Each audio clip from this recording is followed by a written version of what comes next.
Hello ladies and gentlemen, this is Bryant with SFOT Source, your premier unofficial guide to Six Flags over Texas and Hilda's dancing. But, yeah, that's right, we saw you. Well, I saw you. We're back at Six Flags over Texas. It is actually the second week of spring break, and I've never actually been out here during the second week of spring break, so I'm kind of interested to see how things are operating. We'll show you guys all of the spring break activities and decor that are happening. We'll also check out some new food and shopping locations. We'll also do a construction update, and we'll find any other awesome, exciting new things that are happening out here, interesting things. I do want to ride Riddler Revenge now that it is open. I do want to try to ride Judge Roy's Scream if it's open. I haven't seen it running today, but I heard that the retrack is awesome this year. So we're gonna get our stuff together and we're gonna head into the park. Let's go. Alright guys, we're here at the front. Everything was really easy getting in, and it looks like they fixed the pass issue I had last time where my picture wasn't popping up because there were no questions. But you can see they put a bunch of pool floats in the fountain. They also have some pool floats over there on the actual Silver Star Carousel stage. We'll actually whip around and I'll show that to you guys. We're up here at the Silver Star Carousel stage equipped with Smarties blow-up pool float. But this is where you can actually catch entertainment throughout the day. They do have live bands up here. I don't have a schedule, but they do have them printed out. So by the time this video comes out, it'll actually be the last weekend of spring break. So they will still be doing some things when this video comes out. But it's getting a little bit, it's definitely busy at Flash Pass. I want to pick up Skip the Line passes, but I do not want to wait. So might have to swing back around after lunchtime and see if it's cleared out a little bit. Out here in front of Looney Tunes Mall, there are some photo ops. You can be a 1900s farmer with his wife and baby, or you could be a pirate getting all the gold. I actually like these. These are fun. And like I said, located at Looney Tunes Mall. This is right across from the entrance to Bugs Bunny Boomtown. So one thing I'm trying to do is point out where they have dining pass options and shopping locations. Here at Coaster Candy, they have all this stuff. It's over kind of on this back wall here. And I'll show you guys where Coaster Candy is actually located. And those dining pass options, which included pickles, candy, all kinds of stuff, is in the Coaster Candy here, located next to Studio 6F. We are going to try to walk around to stores that I do think will have the dining pass snack options and show those to you. There's a lot of talk about Aquaman being removed and being replaced with some big amazing ride. I'm not so sure. I mean, I'm not saying that Aquaman wouldn't be removed. I just don't know if they would actually build a big ride here. I will say that it does appear that maintenance is actually over here working on the ride pumps. So I don't think they'd be working on the ride pumps if they weren't planning on actually reopening the ride, but I guess we'll have to wait and see as time goes on. Out here in front of Justice League Battle for Metropolis, they do have a spring break photo op. You can go stand in front of the pool floaties. They also have a lot of floaties lining this here. I actually don't really think it looks tacky. I think it fits in with the spring break theme well. Back in the mid-2000s, they actually did all kinds of theming with surfboards and sand, so it's nice to see that maybe we're going back towards this being a yearly thing. So over here in the Boomtown section where the Boomtown bar was supposed to go, they actually have a stage where I assume there's live entertainment. Maybe not today, but maybe on the weekend. We'll have to come back around later and see. But I also wanted to point out that there are craft beer stands throughout the park. There's one here, there's one over there. They aren't open right now, but I do believe that there is some kind of beer festival happening. They did kind of hint that on their website. There's just not a lot of info about it, and I guess you don't really know when they're open or closed, but I really like the idea. Also over here in Boomtown is another spring break photo op with some floaties, and over here at Dusty Dan's, I did want to point out that they have flipped the soda fountains around so that you can refill it yourselves, and it does look like on the official park map they've turned this into a refill station, but there is also food and snacks here as well still. As I said in the intro, Judge Roy's Scream was heavily retracted this year. They always do a little bit of retracking, but this year was a little heavier than others. The ride does open at noon, as indicated on the sign, so I think we might wait a few minutes. Over here in Gotham City, they do have another one of the beer stands. It looks like a 16-ounce beer is $8, and a big boy beer is $14. That's probably pretty standard. I just don't know what kind it is because there's nothing in there. I'm assuming these are open on the weekends. I'm not really sure. It's hard to tell. But over here at Gotham City Stage, they're all set up for spring break, so they do have instruments and everything all set up, so it does look like we'll have some live entertainment out here pretty quick.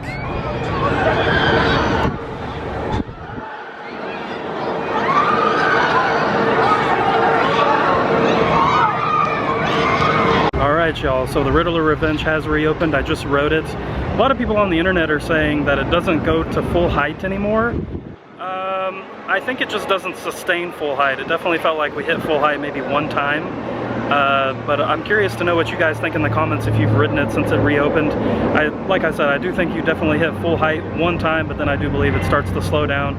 And that's probably just part of preserving the new motor that they put in the ride. Wow. So regardless of the tweaks they've made to the operating cycle, still an incredibly fun ride to be on. Definitely still one of my favorite flat rides at the park. Just had a fun ride on the Joker, and a big shout out to the employees from other parks that are working this week to keep everything running. One of the guys over here told me he was actually from Fiesta, Texas, so that's really cool that they're all kind of coming together and keeping some of the parks running during times that would be very challenging to staff. I do want to point out, just like during Fright Fest and Holiday in the park, they have these outside food stands, outside groups here. Now you can't use your discount or your dining pass on these, but the food is typically very delicious. So this looks like a new one here in Gotham City. It's called Doc's Street Grill, and they have shrimp on a stick and all kinds of other things. Alright guys, just rode the Judge Roy Scream, and I can definitely say it is smoother than last year, and it is still a very fun ride. The Douglas fir used on Judge Roy Scream was prepped with a latex primer and painted with an acrylic latex paint. Now you know. I do want to point out that Oliver's Tavern has reopened to the public after the flood issues last year. It's not open today, but I do know that it has been open this year. So this is located right next to Caddo Lake Barge, for those of you unfamiliar with the location. I just want to point out that at some of these Dippin' Dot stands, they do have snack upcharges. So Kitty is just a regular snack. If you want a regular, it's a snack plus $1, and a large is a snack plus $2. Alright guys, we're going to check into some rides. We're over here in Tower. Let's see if we can check into Oil Derrick. We're too far away right now. Oh, there it goes. Check-in. It has recorded my check-in. Just so in case you guys were wondering how that worked, a lot of people seem still confused about it. And now I will show you the beautiful Oil Derrick. Wow. We posted this on social media about a week and a half ago, but they added all of these tables around Shop 6, and they've started doing a lot of interior work. All of the windows are covered up now, so you can't see in there, but there's a lot of kitchen equipment out here, so it looks like they're really getting a move on this. You can see they also installed roll-up windows. I'm pretty sure these were just open windows last time, so we're getting closer. As we noted on social media, Texas Gifts here in the Texas section, kind of near the entrance to Tower over here, is now open. And they do have dining pass snack options in here. They do have souvenirs again. They did turn this into an arcade for a short time last year, but it is back to being a gift shop. So just like at Coaster Candy, there are dining pass snack options here. You can see that there are a couple of ice cream options. You do have Bluebell fudge bars, Starburst ice cream, and then of course your pickles, your cotton candy. They do have the Coaster Candy on there, fruit snacks, Takis, and I don't know if I said this, but the candy bars, chocolate candy bars. And this is all kind of just located in the same spot over here, which is nice. I do want to point out there's all kinds of things in here. They have sunglasses, they have sandals, hats, shirts, candy, toys over in the back corner over there. None of it looks like clearance stuff, so this used to be a clearance store. Keep in mind it does look like we have normal everyday merchandise in here, and I'll show some of that to you guys. Some of these shirts here. I believe this is a new shirt, but I do believe that these are returning, if my memory serves me correctly. So they did a really nice job in here. It looks really, really good. Though it's not being used today, it does look like the courthouse stage here in the Texas section is used for spring break entertainment. I don't know if it's karaoke or live bands, but this is right across from Miss Abby's right here, in case you're wondering where it is. We now have a banner for Miss Ruby's Wild West Cabaret. If you've followed us on social media, we have announced that this will open on March 30th, so actually really just about a week away, and you'll have a live show option to come see. She's really into the turkey leg, but not as much as him. They are ready to go in on those turkey legs. Alright y'all, we stopped over at JB's Barbecue in the Old South section, which is next to Runaway Mountain. I got the barbecue brisket sandwich, which comes with waffle fries. It was very busy in there because they don't have a lot of restaurants open due to staffing issues, but I will say they moved super efficiently. Hopefully the food is good, and that's all I can say. It was really nice how efficiently they were moving, and they have a numbering system when you order, so you get a number instead of them calling vague names, which is also a huge improvement. Alright guys, we are here inside the Smith Street Ice Cream Parlor, and we're gonna eat some Bluebell ice cream. As you guys can see, tons of flavors, and pretty much everything is available on the dining pass, which is awesome.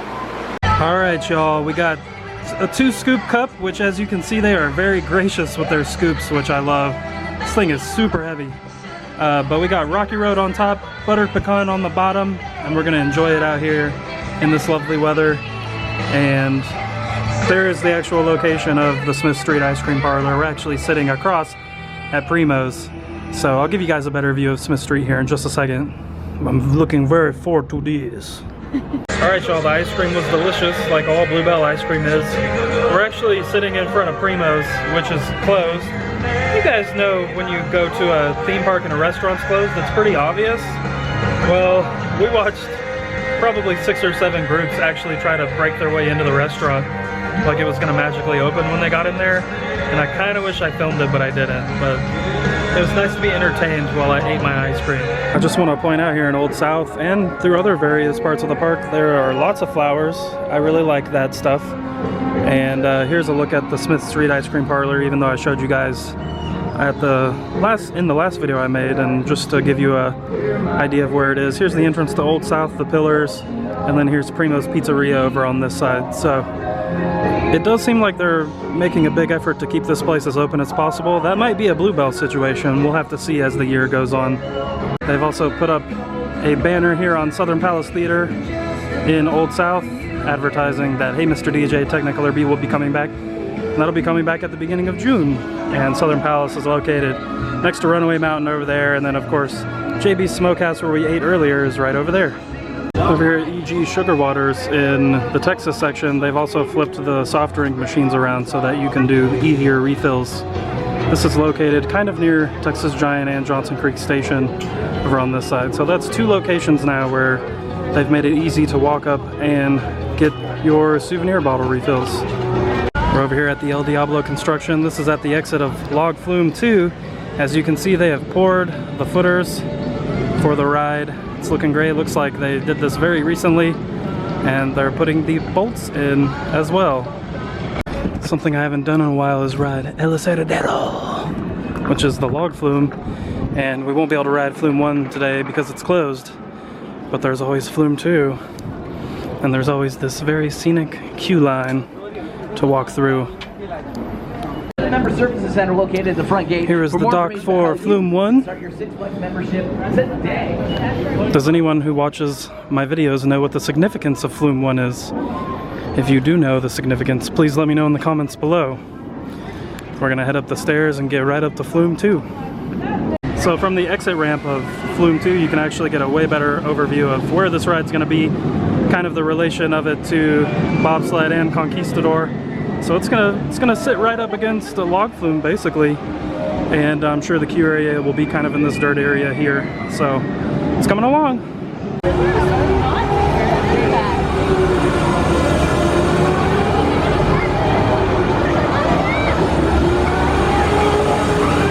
Over here in the Mexico section now, near El Mercado de la Plaza, are a bunch of new picnic tables. They have them on this side, they have them over here.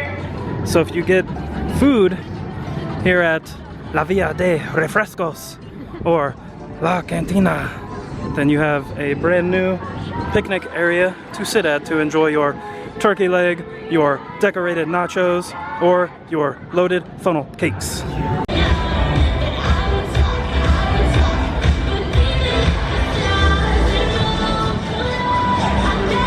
just want to point out here at Looney Candy and Looney Tunes Mall, they have marshmallows covered in like chocolate and icing and stuff. So I feel like I never saw that last year. So they either didn't have it often or it is new for this year. They have kind of the same display here in Looney Tunes Mall like they do at the other shopping locations that accept dining pass snacks. So I bet you all this stuff on this rack is a snack on the dining pass. They have the pickles, the jumbo cookies, the candy, the Welch's fruit snacks, cotton candy. So keep that in mind if you're looking for a quick snack out here. Also here in Looney Tunes Mall, they do have a few new sweaters. So I like these because they're park specific. Don't know how I feel about this shirt. Let me know in the comments below how you feel. It looks like the fleeces are $15 off right now. And then of course you get your discount if you're a member. Let's keep going. Looks like we have some new hats here. It's just stuff I guess I probably wouldn't buy. Well, I definitely wouldn't buy. I don't know about you guys. That looks like a new Titan shirt. And they have this other Titan shirt over here, which I actually really like. So I'm curious what you guys think of the merchandise situation at Six Flags, because it's always very hit or miss. And not every theme park chain is like that. I can confirm that they do have the same dining pass situation here at Looney Tunes Mall. And as you can see, they have one of these signs here. Alright guys, that's going to do it for this trip to Six Flags Over Texas. Super pleasant day. You could tell that there was a lot of struggles with staffing, but the customer service was great. The staffing that was here, the employees that were here, making everything happen, did a great job. Very pleasant. I actually don't want to leave, but you know, got to get out of here and do some other adult things. And as you can see, El Diablo is coming along great. And the new ice cream place is fantastic as well. We had great food service. So it'll be fun to see what other surprises we have heading into the rest of the year. I do know that we have mobile ordering coming up. We have park-wide Wi-Fi coming, probably hand in hand with the mobile ordering. As you can see, Chopsticks is coming along well. I want to know in the comments below if y'all have any questions about anything we looked at today. I'd love to answer those for you. We thank you guys for watching. We'll see you soon.